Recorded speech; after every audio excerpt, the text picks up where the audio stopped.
You could be arrested for cyber libel here in the Philippines. What you need to know.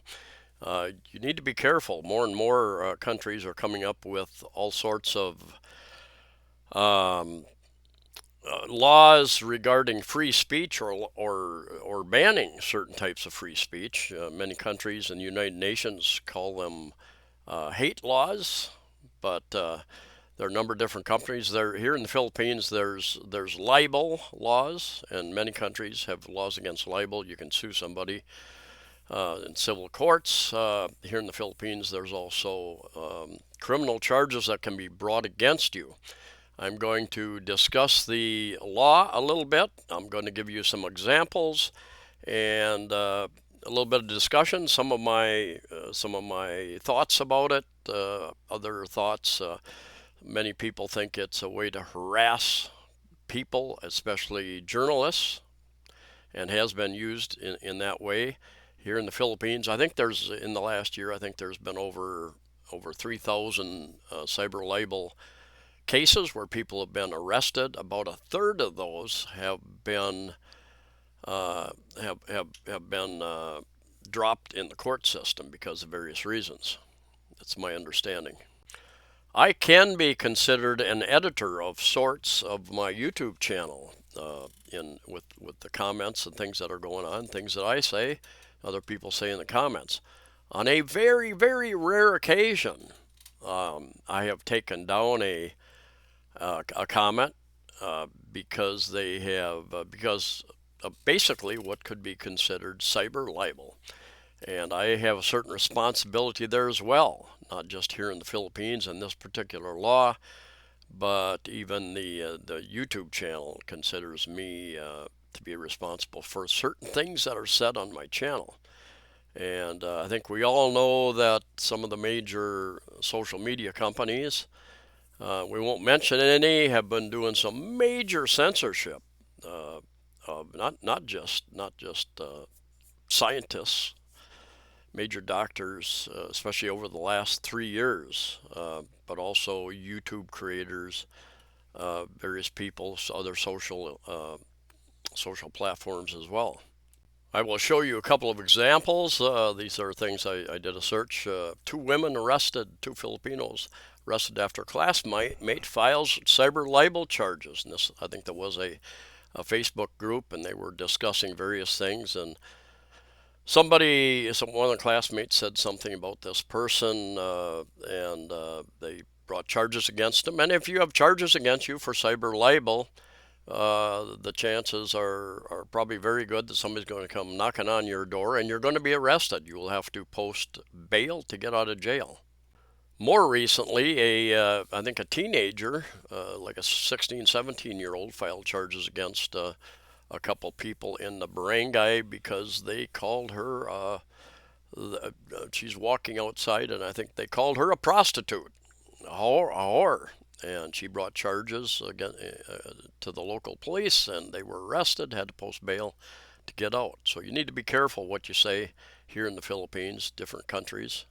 And this artist, Bambi Beltran, here in Cebu, I think she's been arrested twice, as a matter of fact, and because things she's posted on her Facebook page, I believe. And I think the first time she was just being sarcastic. I remember, I think it happened in a few months into 2020 when the pandemic all started. They started locking down every neighborhood, and there was a mention. If I recall the details, I think there was an article that said 100% of the people in this barangay probably have COVID, and she made a sarcastic statement, something like, I think, if I remember, something like, "Okay, now the whole Philippines is infected with COVID."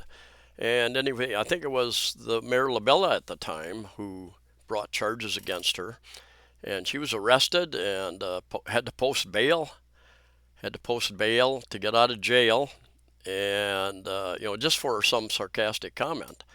And she ended up suing Labella back, I think, over that. But anyway, just more recently, she was arrested for something else she said.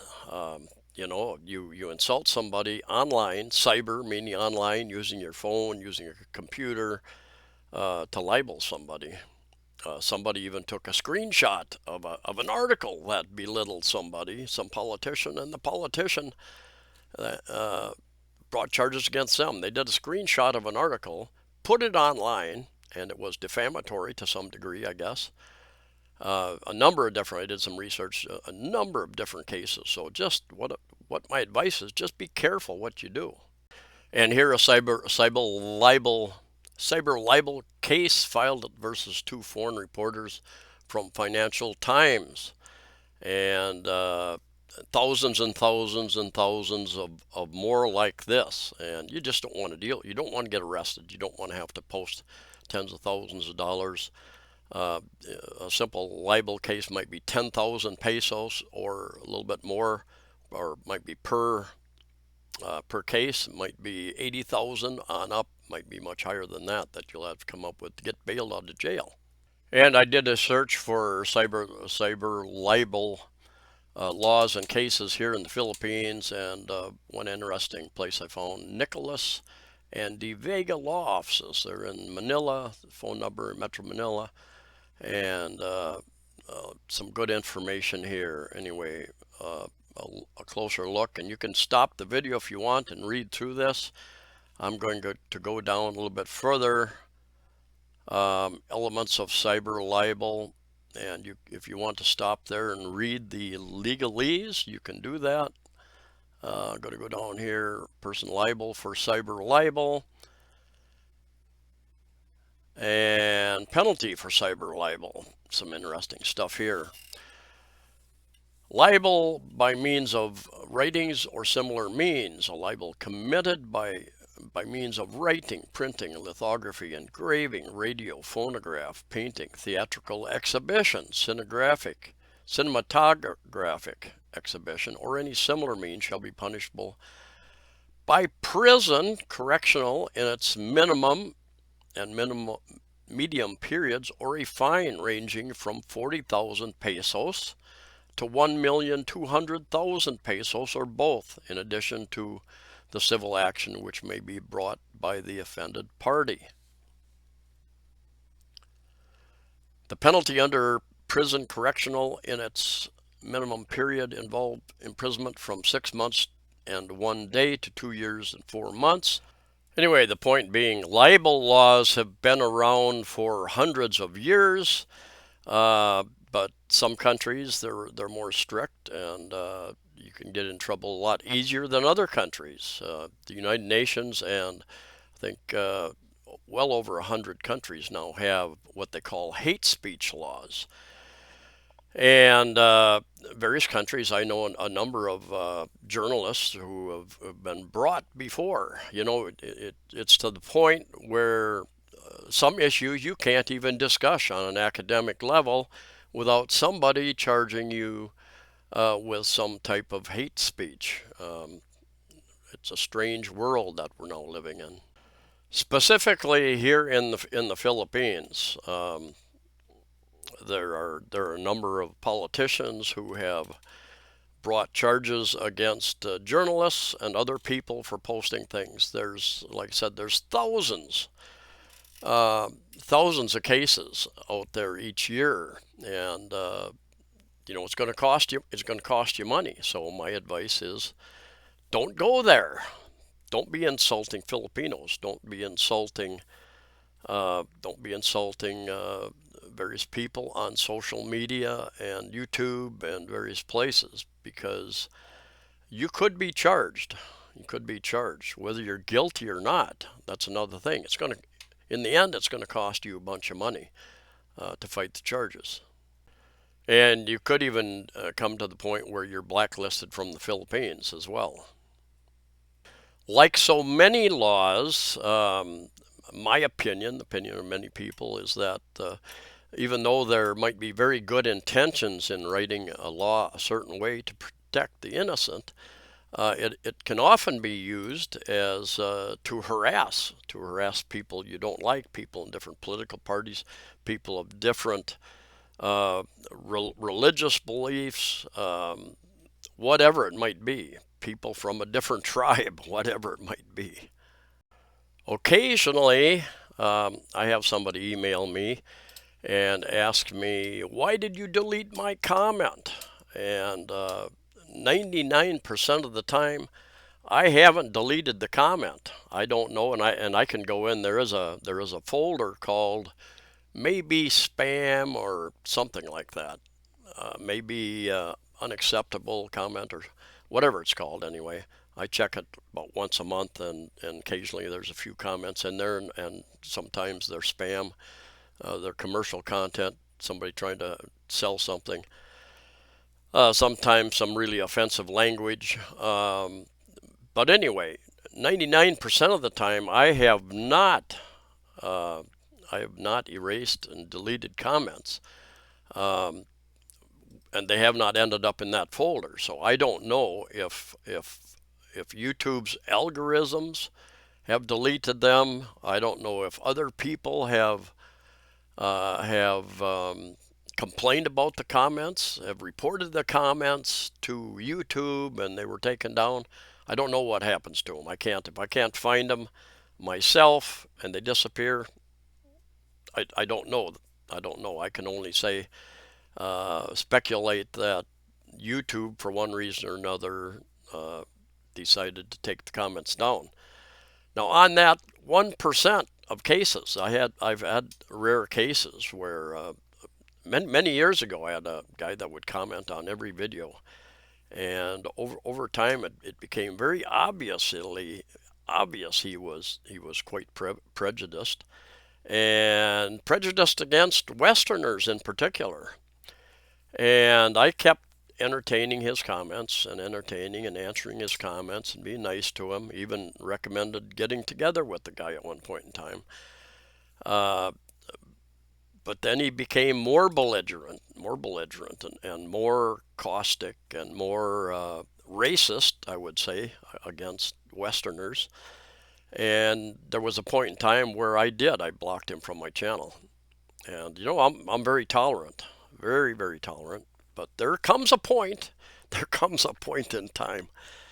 Um, I had one other guy years ago, and he would comment, and I think half the time he would only comment after he was was quite drunk. You could tell by his wording, and